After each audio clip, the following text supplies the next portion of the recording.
3500 கன அடி தண்ணீரை வந்து திறந்து விடணும் அப்படிங்கிறது வந்து உத்தரவு வந்தும் இன்னும் அது நடக்கலை. சிஎம் போய் தான் நடக்குங்கிற ஒரு இடம் இருக்குமோன்ற ஒரு இதுதான் இருக்கு. காவிரி ஒழுங்காற்று ஆணையம் சொன்னதுனால திறக்கிறது அப்படிங்கிறத தாண்டி இப்போ விஜய் போனதுக்கு அப்புறம் திறந்தா கில்லியில ஒரு டயலாக் வரும்ல, இவனை மட்டும் அனுப்புங்க சார் கர்நாடகாவுக்கு, கையோட காவிரியை கூட்டுன்னு வந்துருவான் அப்படின்னு சொல்லுவாங்க. சண்முகம் இன்னைக்கு பேசியிருக்காரு, நீங்க போனா மட்டும் என்ன கையோட கூட்டுன்னு வந்துருவீங்களா காவிரியா அப்படின்னு சொல்லி கேட்டிருக்காரு. காவிரி வந்து ஒன்றும் கர்நாடகாவுக்கு சொந்தமான ஆறு கிடையாது, தமிழ்நாட்டுக்கும் சொந்தமானது தான்.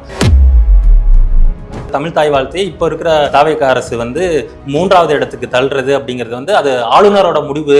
3 நாளைக்கு முன்னாடியே அவங்க வந்து இதை இப்படிதான் பண்ணணும்னு சொல்றாங்க. 3 நாளைக்கு முன்னாடியே உங்களுக்கு தெரியல, ஏன் 3 நாளைக்கு முன்னாடி முதலமைச்சர் அந்த விஷயத்துல தெளிவா தான் இருக்காரு. என்ன தெளிவு? அதற்கான விஷயங்களை அதாவது எல்லாரும் பேசினதுக்கு அப்புறம் பேசணும் அப்படிங்கிற தெளிவா? வந்தே மாதரத்துல தாவேகாவோட நிலைப்பாடு என்ன? சிறுபான்மையினரின் பாதுகாவலன் தாவேகான்னு சொல்றாங்க. சிறுபான்மையினரை தாக்குதலுக்கு உள்ளாக்குற அவங்கள வந்து மனசோர்வு அடைய செய்யக்கூடிய வரிகள்லாம் இந்த பாட்டுல இருக்கு. தேசிய பாடலை அதுக்கு சப்போர்ட் பண்ண போறீங்களா? இதுல எங்களுக்கு உடன்பாடு இல்ல, ஆனா யூனியன் கவர்மெண்ட் சொல்றத வந்து ஃபாலோ பண்றோம். சில இடங்கள் பாஸ் ஆகுதுங்கிற சிச்சுவேஷன்ல நாங்க மட்டும் இப்படி தனித்து இப்படியான விஷயங்களை எடுக்க முடியுங்கிறது அவங்க கிட்ட ஒரு கேள்வி. உங்களுக்கு எம்பி இல்ல, உங்களை தனித்து இந்த விஷயங்களை முடிவெடுக்கலாம் சொல்ல. நீங்க அந்த 6 சரணம் இருக்கிற பாட்டுக்கு ஆதரவு தரீங்களா, எதிர்ப்பு தரீங்களா? இடபிள்யூஎஸ்ல என்ன நிலைப்பாடு? எதுவா இருந்தாலும் பேசி தீர்த்துக்கலாங்கிற ஒரு இடத்துலயே தான் இருக்காங்க. செந்தில் பாலாஜி கேஸ்ல பேசி தீர்த்துப்பீங்களா? வணக்கம் ஜென்னி. வணக்கம் மதுபாலன். சிஎம் விஜய் வந்து கர்நாடகா போறாரு அப்படின்னு தகவல் எல்லாம் வந்துட்டு இருக்கு. என்ன நடக்குது, என்ன பண்ண போறாங்க? காவிரியில தண்ணி வரல, என்னெல்லாம் அடுத்தடுத்து? சிஎம் உடைய பயணமே கர்நாடகாவை நோக்கி தான் இருக்கு. சிஎம் 2வது முறையா கர்நாடகா போறாரு. ஏன்னா வந்து கொல்லூர் மூகாம்பிகை கோயிலுக்கு போனாரு. அது வந்து அவரோட பர்சனலான விஷயங்களுக்காக போனாரு. அது இல்லாம இது அரசு முறை பயணமா இருக்கு. மெயினா வந்து காவேரிக்காக மேகதாதுவோடைய இஷ்யூக்காக தான் அவர் பேச போறாரு அப்படிங்கறதுதான் தகவல். அதை வந்து டிகே சிவகுமாரும் உறுதிப்படுத்தியிருக்காரு. இது இல்லாம வந்து கூட அமைச்சர்களும் போகிற மாதிரியான தகவல்கள் வெளியே வந்திருக்கு. இதை தாண்டி 3500 கன அடி தண்ணீரை வந்து திறந்து விடணும் அப்படிங்கிறது வந்து உத்தரவு வந்தும் இன்னும் அது நடக்கலை. சிஎம் போய் தான் நடக்குங்கிற ஒரு இடம் இருக்குமோன்ற ஒரு இதுதான் இருக்கு. சிஎம் போனதுக்கு அப்புறம் தான் இப்போ மேகதாது அணை கட்டணும், காவிரி நீர் சரியாக வரல அப்படிங்கிற ஏகப்பட்ட பிரச்சனை போயிட்டு இருக்கு. அதே சமயத்தில் காவிரி ஆணையம் வந்து ஒழுங்குமுறை ஆணையம் வந்து 3500 கன அடி திறக்க சொல்லியிருக்காங்க. நேத்தியே சொல்லிட்டாங்க. ஆனால் இது வரைக்கும் அவங்க திறக்கல. எனக்கு என்னென்னா அடுத்த 2 நாளும் அவங்க திறக்க போகிறது கிடையாது. 2ஆம் தேதி திறக்க போகிறது கிடையாது, ஆகஸ்ட் 1 திறக்க போகிறது கிடையாது, 2ஆம் தேதி திறக்க போகிறது. அது எப்படி நீங்கள் அதை சொல்ல முடியும்? ஒருவேளை சிஎம் போகிறதுக்கு முதல் நாள் கூட திறந்துடலாமே. மேபி இருக்கலாம், திறக்கலாம். ஆனால் இது என்னோட பாயிண்ட் ஆஃப் வியூலேருந்து நான் என்ன சொல்கிறேன்னா, இந்த 2 நாளும் திறக்கிறதுக்கான வாய்ப்பு இல்லாமல் அது 3ஆம் தேதி தள்ளி போகிறதுக்கான வாய்ப்பு இருக்கும். ஏன்னா இப்போது ஒழுங்குமுறை ஆணையம் சொன்னதை ஃபாலோ பண்ணி ஆக வேண்டிய கட்டாயத்தில் அவங்க இருக்காங்க. இப்போ தண்ணி இல்லை, கம்மியாக இருக்குன்னு என்ன சொல்லலாம். இந்த 2 நாளில் பருவமழை பெஞ்சிக்கிட்டு இருக்கு. அவங்க மேபி இந்த 2 நாள் 3 நாள் கேப்பை வந்து பருவமழை அதிகமாகுது, தண்ணி அதிகமானதுக்கு அப்புறம் திறக்கலான்னு வெயிட் பண்ணுறோம் அப்படின்னு கூட ஒரு. ஏன்னா டிகே சிவகுமாருமே ஒரு இடத்துல வந்து ஒரு தெளிவு கொடுத்திருந்தாரு. எங்களுக்கும் மழை இல்லை, எங்களுக்கும் நீர் பற்றாக்குறை இருக்கு. இந்த எல்நிலோட பாதிப்பு வந்து இந்தியா முழுக்க அதிகமாக இருக்கிறதுங்கிறதுனால தண்ணி திறப்பதில் எங்களுக்கும் ஒரு சிரமம் இருக்கு அப்படிங்கிறதையுமே அவங்க பதிவு பண்ணியிருக்காங்க. அது இல்லாமல் இந்த காவேரி பிரச்சனைங்கிறது இப்போ தொடங்கினது இல்லை, அது பல காலமாக இருக்கு. ஆனால் இதில் என்ன ஒரு விஷயம் அப்படின்னா, முதல்வர் அவர்கள் நேரடியா போறது அப்படிங்கிறது தான். இது அப்படி பார்த்தா இதுக்கு முன்னாடி ஜெயலலிதா போயிருக்காங்க. அது 14 வருஷத்துக்கு மேல் போயிருக்காங்க. இது வந்து முதல் முறையா வந்து ஒரு ஆளும் அரசு வந்து இதை ரொம்ப கையில எடுத்து இவ்வளவு பிரச்சனைகளை வந்து தாண்டி ஒண்ணு போகுது. இதுக்கு முன்னாடியும் தமிழ்நாடு அரசும் கர்நாடக அரசும் பேச்சுவார்த்தையில இருந்துட்டு தான் இருக்காங்க. 1960ஸ்லேருந்தே பேச்சுவார்த்தைகள் வந்து பல சுற்று பேச்சுவார்த்தைகள் அப்படின்னு போயிட்டு தான் இருக்குது. கலைஞர் பீரியட்லேயும் பேச்சுவார்த்தை நடந்திருக்கு, ஜெயலலிதா பீரியட்லேயும் பேச்சுவார்த்தை நடந்திருக்கு. கலைஞர் பீரியடில் கர்நாடக அரசு சென்னைக்கு கூப்பிட்டு வந்து சென்னையில் பேச்சுவார்த்தை நடத்தினாங்க.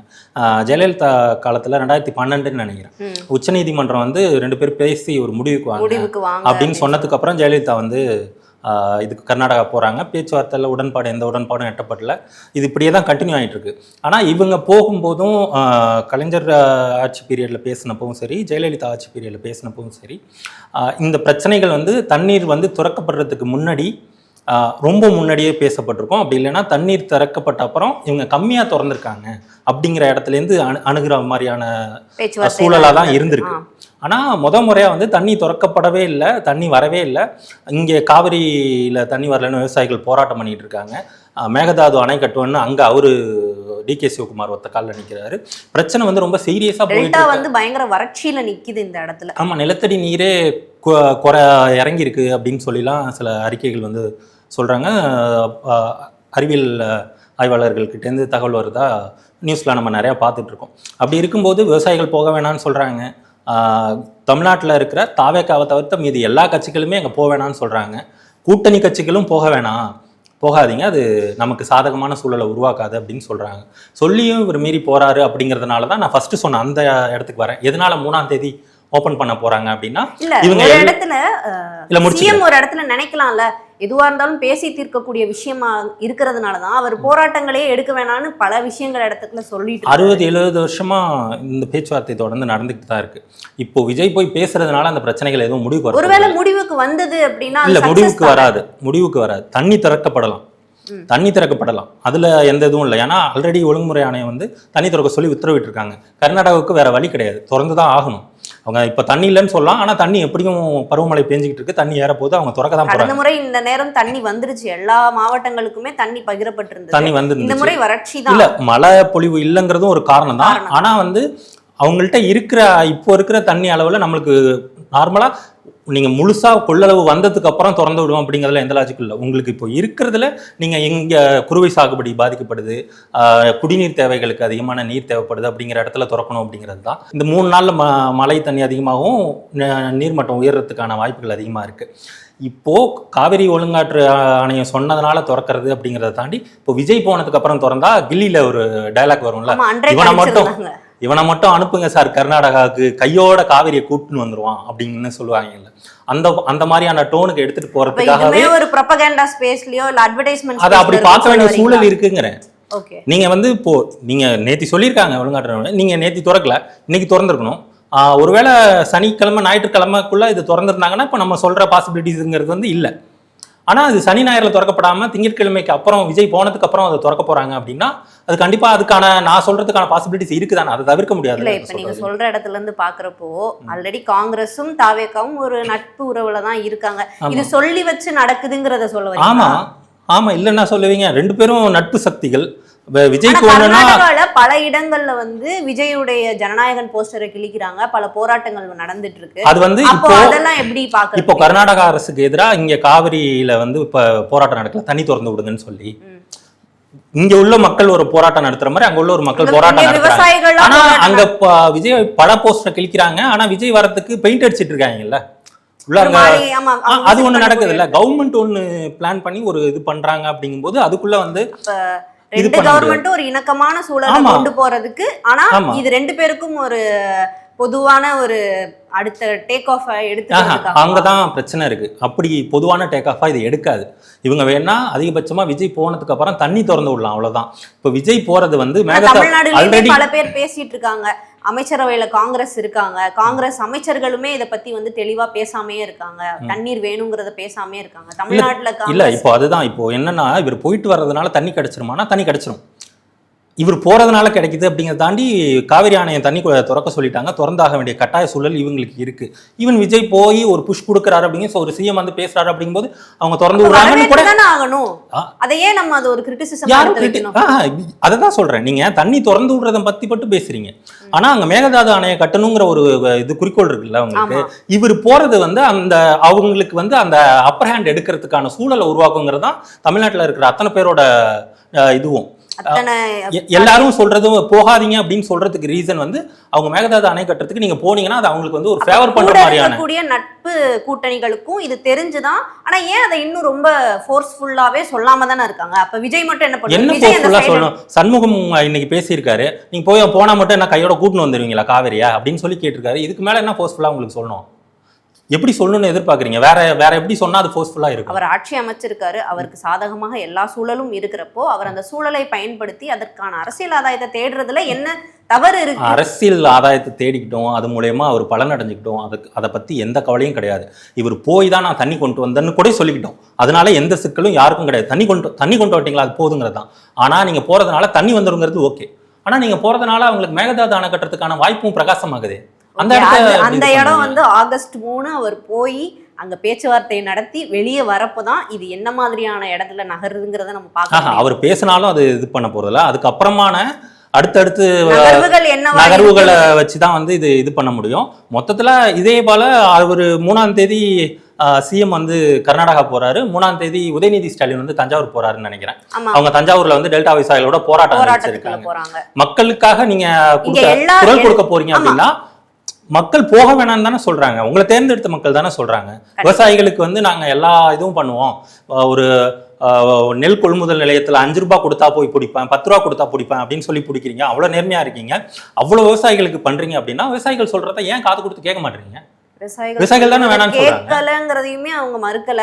அதே இடத்துல வந்து ஒரு நீர்வளத்துறை அமைச்சரா இருக்கக்கூடிய புசி ஆனந்த் அவர்கள்கிட்டயும் பல கேள்விகள் கேட்கிறப்போ அவர் நகர்ந்து போகக்கூடிய சூழலுமே நம்ம பார்த்துட்டு தான் சிரிச்சுட்டு நகர்ந்து போறாரு.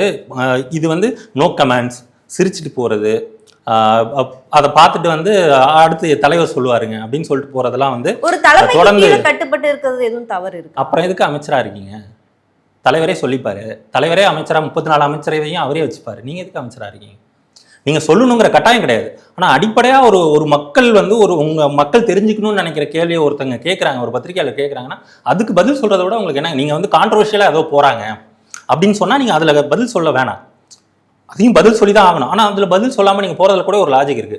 ஆனா ஒரு அடிப்படை தேவையா இருக்கிற, ஒரு வாழ்வாதார தேவையா இருக்கிற தண்ணி விஷயத்தை பத்தி கேட்கறதுக்கே நீங்க வாயை திறக்க மாட்டீங்க. அமைச்சரா அவங்க தான் வாயை திறப்பாங்க, சிஎம் தான் வாயை திறப்பாரு அப்படின்னா சிஎம்ஏ வாயை திறக்க மாட்டாரு. அப்படி பார்த்தா சிஎம் எப்போ வாய்த்து வந்து நீங்க பாத்துருக்கீங்க? அவர் பிரஸ்ஸை மீட் பண்ணலங்கிறதுக்காக நம்ம இந்த விஷயத்தை நம்ம இப்படி எடுத்துட்டு போக முடியாதுல்ல. அவர் அந்தந்த துறைக்கான அதிகாரிகளை சந்திக்கிறாரு, டெய்லி அதுக்கான மீட்டிங்ஸ் நடத்துறாரு. இன்னைக்கு கூட 2ஆம் கட்டதா என்னென்னலாம் நம்ம கவர் பண்ணணும், இந்த விஷயங்கள் என்னென்னலாம் போய் பேசணுங்கிறதுக்கான தலைமைச் செயலாளர் எல்லாத்தையுமே பார்த்துட்டு அவர் எல்லாத்துக்கும் ப்ரிப்பேர் ஆகி தான் போறாரு. அவர் ஒரு விஷயத்த பண்ணலங்கிறதுக்காகவும் நம்ம ஒரு இடத்துல கிரிட்டிசைஸ் பண்ண முடியாது. அட் த சேம் டைம் இந்த விஷயம் ஒரு ஆகஸ்ட் 3க்கு மேல எப்படி நகருதுங்கிறப்போ இது ஒருவேளை நெகட்டிவா நீங்க சொல்ற மாதிரி நகர்ந்து போகிறப்ப கூட இங்கே அகைன் ஒரு நட்பு கூட்டணிகளுக்கு வந்து இதை நாங்க அப்பயே சொன்னோமே, இதை நீங்க தவிர்த்திருக்கலான்னு இன்னும் அவர்கள் விலகி போகிறதுக்கான வாய்ப்பு அவர் கொடுக்குறாரு அப்படின்னா அவங்க அதை பரிசீலனை பண்ணுவாங்க, பேச்சுவார்த்தை நடத்துவாங்க. இல்ல இது ஒருவேளை பாசிட்டிவா போய் முடியுதுனாலும் திரும்ப நான் தான் சொல்றேன், பாசிட்டிவ்ங்கிறது தண்ணி வந்துருங்க. தண்ணி எப்படி இருந்தாலும் தண்ணியை கொண்டு வந்துருவாங்க. ஒழுங்குமுறை ஆணையம் இருக்கு, உச்ச நீதிமன்றம் இருக்கு, நம்மளோட உரிமை அங்க இருக்கு. தண்ணி காவிரி வந்து ஒன்றும் கர்நாடகாவுக்கு சொந்தமான ஆறு கிடையாது, தமிழ்நாட்டுக்கும் சொந்தமானது தான். நீங்க என்னோட உரிமையை நீங்க கொடுக்கறதுக்கே நீங்க வந்து அதை போய் சக்சஸ் பண்ணிட்டு வந்துருவா, சக்சஸ் பண்ணிட்டு எனக்கு கொடுக்க வேண்டியது உன் பொறுப்பியா, நீ கொடுத்து தான் ஆகணும். நீங்க அதை விட்டுட்டு நீங்க இல்ல தண்ணி கொண்டு வந்துருவாரு, நீங்க அதுக்கான முயற்சி எடுக்கிறீங்க, சூப்பர், அட்டகாசம். ஆனா மேகதாது அணைங்கிற ஒரு விஷயம் நடந்துகிட்டு இருக்கும்போது அணை கட்டுறதுக்கு அந்த அரசு வந்து எல்லா முயற்சியும் பண்ணிட்டு இருக்கு. நாடாளுமன்றத்தில் கொஸ்டின் எழுப்புறாங்க, இல்ல இதை வந்து ஒழுங்குமுறை ஆணையத்தோட சம்மதம் இல்லாம நாங்க இது பண்ண மாட்டோம்னு சொல்றாங்க. இப்போ ஒழுங்குமுறை விஜய் நானும் வந்து பேசிட்டோம், விஜய் வந்து சுத்தி பார்த்துட்டாரு, எல்லாத்தையும் தமிழ்நாடு முதலமைச்சர் வந்து சுத்தி பார்த்துட்டாரு, எல்லாத்தையும் இது பண்ணிருக்காரு பண்றாங்க. ஹெலிகாப்டர் மூலமா அவங்களுடைய நீர்நிலைகள்ல இருக்க பிரச்சனைகளையும் கர்நாடகா எடுத்து வைக்குது. அந்த இடத்துல வந்து டி.கே. சிவகுமாரும் முதல் முறை அவரும் முதலமைச்சராக இருக்காரு, இவரும் புதிய முதலமைச்சர். இவங்க 2 பேருமே ஒரு இடத்துல பேச்சுவார்த்தைக்குள்ள வருதுங்கிறதுமே ஒரு நல்ல பண்பா தானே பார்க்க முடியும். இல்ல அதுதான் சொல்றேன், பேச்சுவார்த்தை பண்றதுங்கிறது நல்ல விஷயம். ஆனா அதை இப்போ பண்ணாதீங்க. தண்ணி வரணும்னு சொல்லி அவங்க உத்தரவு போட்டிருக்காங்கல்ல, தண்ணி திறந்து உள்ள நீங்க இந்நேரம் என்ன பண்ணிருக்கணும்? நீங்க அதுல 2 கட்ட மீட்டிங் போட்டிருக்கீங்க, எல்லாம் பேசுறீங்கல்ல. ஏன்னா நேத்தியே திறந்து விட சொல்லி ஒழுங்குமுறை ஆன சொல்லிட்டு இது வரைக்கும் நீங்க என்ன பண்ணிட்டு இருக்கீங்கன்னு ஒரு வார்த்தை கேட்டுருக்கீங்களா? கேட்டுட்டு போங்க, ஏங்க திறந்து விடல இன்னும் அப்படின்னு கேட்டுட்டு போங்க. அவங்க திறந்தே விட வேணாம், நீங்க போனதுக்கு அப்புறமே திறந்து விட்டோம், ஆனா நீங்க ஏன் திறந்து விடாம இருக்கீங்க, ஒரு ஆணை சொல்லியிருக்கல அப்படிங்கிற ஒரு கேள்வி வைக்கணும்ல. அது வைக்காததுதான் இந்த மாதிரியான சந்தேகத்தை வந்து வலுப்படுத்துற மாதிரி இருக்கு. ஸோ அடுத்தடுத்து நகர்வுகள் வந்து ஆகஸ்ட் 3க்கு அப்புறமும் ஞாயிற்றுக்கிழமைகளுக்குள்ள கர்நாடகால பல இடங்கள்ல போராட்டம் நடந்துட்டு இருக்கு. அது எப்படி மக்கள் எப்படி அங்க இருக்கிறவங்க எப்படி நம்ம தமிழ்நாடு ஒருவேளை விஜய் இதை சக்சஸ் பண்ணிட்டாரு, ஈவன் போயிட்டு தண்ணி வந்துடுச்சு அப்படின்னாலும் இப்போ திமுக வந்து ஒரு போராட்டம் இங்க அறிவிச்சிருக்காங்க. அந்த போராட்டத்தோட இந்த இடத்துல வந்து எல்லா கட்சிகளுக்கும் இருக்கிற ஒரு முக்கிய இது வந்து காவேரிக்கு தண்ணீர் வேணும் அப்படிங்கறதுல எல்லாருமே ஒன்றுபட்டு தான் இருக்காங்க. இதுல எதிர்கட்சி ஆளும் கட்சிங்கிற பாகுபாடு இல்ல. அவங்க எடுக்கக்கூடிய சில விஷயங்கள்ல வந்து மாற்று கருத்து இருக்குன்னா இருக்கு, அது இருக்கதான் செய்யும் ஒரு அரசியல் சூழல்ல. பார்ப்போம் இது அடுத்து என்னென்ன மாதிரியான நகர்வுகள் போகுது அப்படின்னு. அடுத்து இதை விட்டு நம்ம காவேரியை விட்டு வரப்போ வந்தே மாதரம் மசோதா பாஸ் பண்ணப்பட்டிருக்கு. இதை எப்படி பாக்குறீங்க? இல்ல இப்போ வந்தே மாதரம் மசோதா வந்து மாநிலங்களவை மக்களவை ரெண்டுத்துலேயும் வந்து பாஸ் பண்ணிட்டாங்க.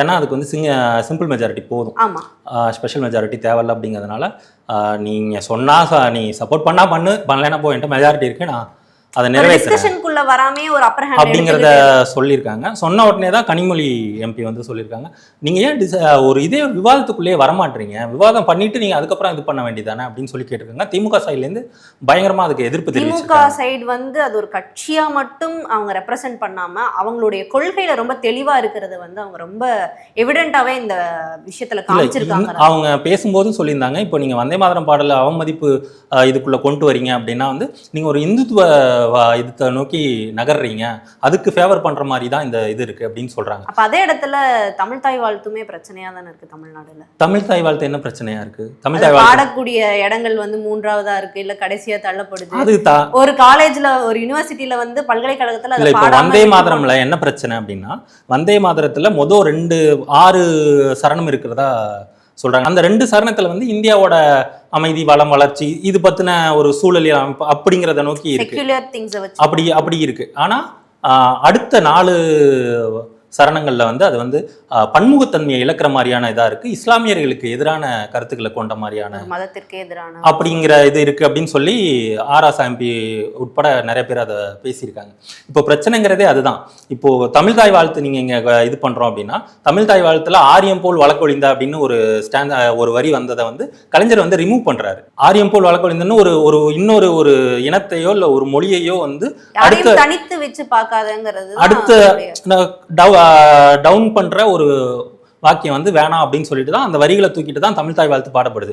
அப்படி இருக்கிற பொதுவா எல்லாருக்கும் இருக்கணுங்கிற தமிழ் தாய் வாழ்த்தையே இப்போ இருக்கிற தாவேக அரசு வந்து 3வது இடத்துக்கு தள்ளுறது அப்படிங்கிறது வந்து அது ஆளுநரோட முடிவு. அவர் தாவேக அரசுமே இதுக்கு எதிர்ப்பு தெரிவிச்சு என்ன எதிர்ப்பு தெரிவிச்சு நீங்க அவங்க இது அனௌன்ஸ்மெண்ட் வந்து 2-3 நாள் ஆகுது. 3 நாளைக்கு முன்னாடியே அவங்க வந்து இதை இப்படிதான் பண்ணணும்னு சொல்றாங்க. 3 நாளா நீங்க ஏன் அமைதியா இருந்தீங்க? உங்களுக்கு தெரியும்ல, கவர்மெண்ட் நீங்க உங்க கவர்மெண்ட் தானே நடக்குது, நீங்க தானே அதுக்கு பொறுப்பு. 3 நாளைக்கு முன்னாடியே உங்களுக்கு தெரியல, ஏன் 3 நாளைக்கு முன்னாடி முதலமைச்சர் அந்த விஷயத்துல தெளிவா தான் இருக்காரு. என்ன தெளிவு? அதற்கான விஷயங்களை அதாவது எல்லாரும் பேசினதுக்கு அப்புறம் பேசணும் அப்படிங்கிற தெளிவா? ஃபர்ஸ்ட் வாய்ஸ் யார் வாய்ஸா இருக்கணும்? இல்ல அது கண்டிப்பா அவங்களோட வாய்ஸ், உங்களோட கொள்கை யாருங்க. ஆனா இந்த விஷயத்துல அவங்க தெளிவா இருக்குங்கிறத எல்லா பிரஸ் மீட்லயும் ஆதவா இருக்கட்டும், சிடிஆர் நிர்மல்குமாரா இருக்கட்டும் எல்லாருமே சொல்லிட்டு தானே இல்ல திரும்ப அதுதான். இது தேசிய கீதம் வந்து 2 வாட்டி பாடப்படுது அப்படின்னா அதை வந்து அவங்க கூட்டணியில இருக்கிற ஒரு எம்பி சொல்றாரு, அதை 2 வாட்டி பாடினா 20 வாட்டி 200 வாட்டி கூட பாடிக்கிட்டு போட்டோம், அதை பத்தி எந்த பிரச்சனையும் கிடையாது. ஆனா அதை எங்க பாடுறீங்க? தமிழ்நாடு சட்டப்பேரவையில் பாடுறீங்க, தமிழ்நாடு இதுக்குள்ள இருக்கிறத பாருங்க. டிசிஷன் யாரோட தான் இருக்கணும்? அதே நேரத்துல தமிழ் தாய் வாழ்த்து நான் என்ன சொல்றேன், தமிழ்நாடு அரசு தாவேக ஆட்சி பண்ற இந்த தமிழ்நாடு அரசு வந்து ஒரு டிசிஷன் எடுக்குது, நாங்க வந்து தமிழ் தாய் வாழ்த்தை வந்து 2வதா பாடுறதா இருக்கோம், 3வதா பாடுறதா இருக்கும்னு நீங்க சொல்லிட்டீங்கன்னா அதை பத்தி யாரும் எதுவும் கேட்க போறது இல்லை. அந்த டிசிஷனு நீங்க எடுக்கிற டிசிஷன் தமிழ்நாடு அரசு, அதுக்கு தாங்க நான் உங்களை தேர்ந்தெடுத்திருக்கேன். நீங்க அதை பண்ணிட்டீங்கன்னா எங்களுக்கு பிரச்சனை கிடையாது. ஆனா யாருனே தெரியாத ஒரு ஆளுநர் வந்து யாராலையும் தேர்ந்தெடுக்கப்படாத ஒரு நியமிக்கப்பட்ட ஆளுநர் வந்து நீ இதை தான் முதல்ல பாடணும், இதை தான் 2வது பாடணும், இதை தான் 3வது பாடணும்னு சொல்றதை நாங்க எதுக்கு ஏத்துக்கணும்? உங்களை நான் ஏத்துக்கிறதுக்கு அவங்கள வந்து அங்க உட்கார வச்சேன், அதை ஏத்துக்க மாட்டாங்க தானே எங்களோட பேரே நம்மளுக்கு தெரியும் நல்லா.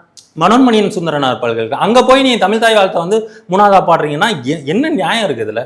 கேட்டா நாங்க எதிர்ப்பு தெரிவிச்சோன்னா எல்லாரும் தாங்க எதிர்ப்பு தெரிவிக்கிறாங்க. ஆனா எல்லாரும் தெரிவிச்சதுக்கு அப்புறம் நீங்க தெரிவிக்கிறீங்க. முதல்ல தெரிவிக்க வேண்டியது யாரு? நீங்க தானே. அதை நீங்க தானே பண்ணிருக்கணும். அதை நீங்க பண்ணவே இல்லை. அதை எப்படி ஏத்துக்கிறது? அந்த வந்தே மாதரம் அந்த 4 சரணம் சொன்னோம் இல்லையா, அடுத்து அந்த சரணத்தையும் சேர்த்து பாடணும்னு தான் இவங்க வந்து பில் பாஸ் பண்ணியிருக்காங்க. அண்ணா மகமதிய பயல்களுடைய பள்ளிவாசல்களை இடித்து தள்ளி அந்த இடத்தில் ராத மாதவரின் ஆலயத்தை கட்டுங்காலம் வருமா அப்படின்னு சொல்லி ஆனந்த மடம் சந்திர சாட்டர்ஜி, பக்கிம் சந்திர சாட்டர்ஜி தானே அந்த வந்தே மாதரம் பாடல் எழுதினாரு. அந்த வந்தே மாதரம் பாடல் இடம்பெற்றது வந்து ஆனந்த மடம்ங்கிற நூல். அந்த நூலோட இறுதி பகுதியில தான் அந்த வந்தே மாதரம் பாடல் வருது. அந்த இதுல இந்த மாதிரியான வரிகள் இருக்கு. இந்த மாதிரியான வரிகள் இருக்குன்னு சொல்லிட்டு இப்போ தமிழ்ல வந்து அதை வந்து மொழிபெயர்த்துருந்தாங்க. கணேஷ் பார்ப்பனர் அண்ட் கம்பெனிஸ் அப்படின்னு சொல்லிட்டு ஒரு ஒரு பதிப்பகம் வந்து ரிலீஸ் பண்ணியிருக்காங்க. அதில் ஆனந்தமட புதினத்தில் 41, 88, 112, 162 4 பக்கத்தில் வந்து இதுக்கான இதை சொல்லியிருக்காங்க அப்படிங்கிறதுக்கான இப்போ நான் சொன்னது ஒரு ஸ்டான்ஸ். அதேமாரி நிறையா இருக்குது. ஒரு ஒரு ஒரு மதத்தினரை வந்து நீங்கள் இதுபடுத்துகிற மாதிரியான இருக்குது. நீங்கள் வந்து சாவரின் சொல்கிறீங்க, சாவரின், செக்யுலர், சோஷியல் இந்த மாதிரியானதை பிரியாம்பிளில் வச்சிருக்க ஒரு நாடு நம்ம. நீங்கள் இதில் என்ன செக்யூரிட்டி என்ன இருக்குது? செக்குலரிசம் என்ன இருக்குது? நீங்கள் பன்முகத்தன்மைனா என்னங்க? எல்லாரும் ஒருங்கிணைச்சு எல்லாரும் ஒன்றா போகிறது தான். நீங்கள் அதுவே இல்லாமல் ஒரு குறிப்பிட்ட மத அடையாளத்தை கொண்ட ஒரு பாடலை, ஒரு குறிப்பிட்ட மத வழிபாடை பேஸ் பண்ணி இருக்கிற பாடலை வந்து நீங்கள் கொண்டு வந்து எல்லாரும் அதை தான் பாடணும், எல்லாரும் அதை தான் இது பண்ணணும்னு இந்த இடத்துல செக்குலரிசத்துக்கு எதிரானதா இல்லையா? அதை எப்படி அவங்க அதை பண்றத திமுக அவ்வளோ எதிர்ப்பு தெரிவிச்சிருக்காங்க. இப்போ நான் அதான் கேட்கிறேன், மனோன்மணியம் சுந்தரனார் பல்கலைக்கழகத்துல 3ஆவதா போனுச்சுல, தமிழ் தாய் வாழ்த்து 3ஆவதா போனதுல, இதுல தாவேகாவோட நிலைப்பாடு என்ன? தாவேகா நிலைப்பாடு நாங்க அதுல தெளிவா இருக்கோம். தமிழ் தாய் வாழ்த்து அப்படி இது பண்ணிருக்க கூடாதுங்கிறது. தமிழ் தாய் வாழ்த்து இல்லைங்க, வந்தே மாதரத்துல தாவேகாவோட நிலைப்பாடு என்ன? ஏன்னா தேசிய கீதம் பாடப்படணுங்கிறது அரசியல் இதுல இருக்கு, தேசிய கீதம் சொல்றாங்க. இப்போ சிறுபான்மையினரின் பாதுகாவலன் தாவேகான்னு சொல்றாங்க. இப்ப சிறுபான்மையினரை டவுன் பண்ற, சிறுபான்மையினரை தாக்குதலுக்கு உள்ளாக்குற, அவங்கள வந்து மனசோர்வு அடைய செய்யக்கூடிய வரிகள்லாம் இந்த பாட்டுல இருக்கு.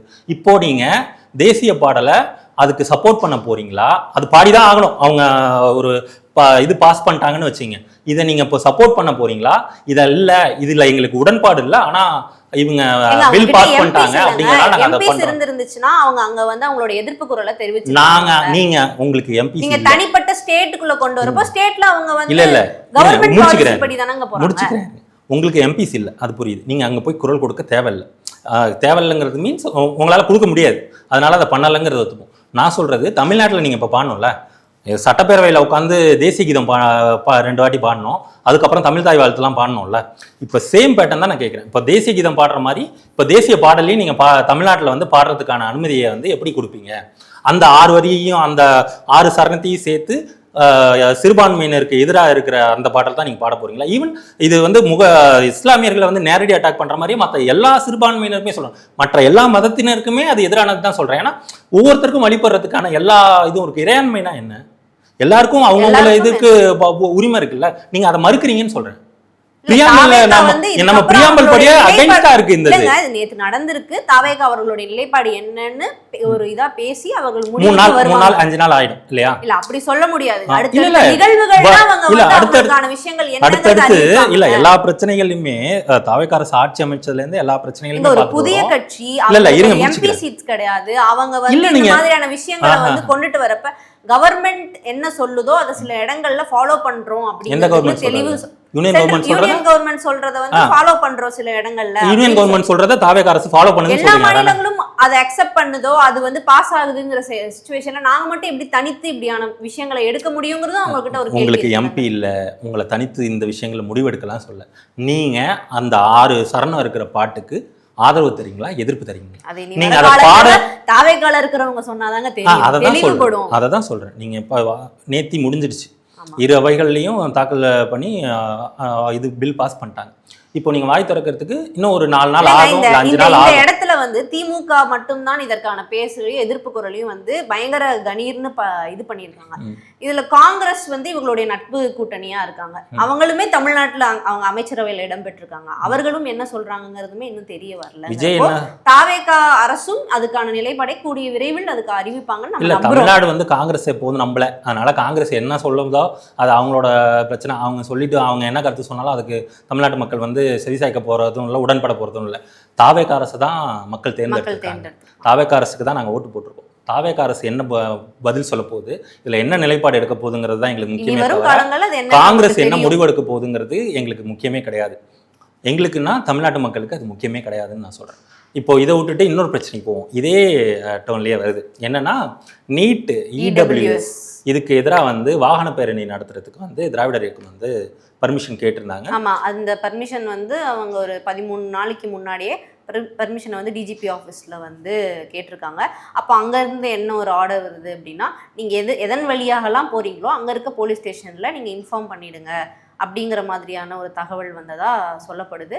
அதுக்கப்புறம் என்ன பண்ணியிருக்காங்கன்னா, அந்த பர்மிஷன் கிராண்டடுங்கிற ஒரு இது வந்து வரணும்ல, பட் நாங்கன்னா 13 நாளைக்கு முன்னாடியே கொடுத்துட்டாங்க.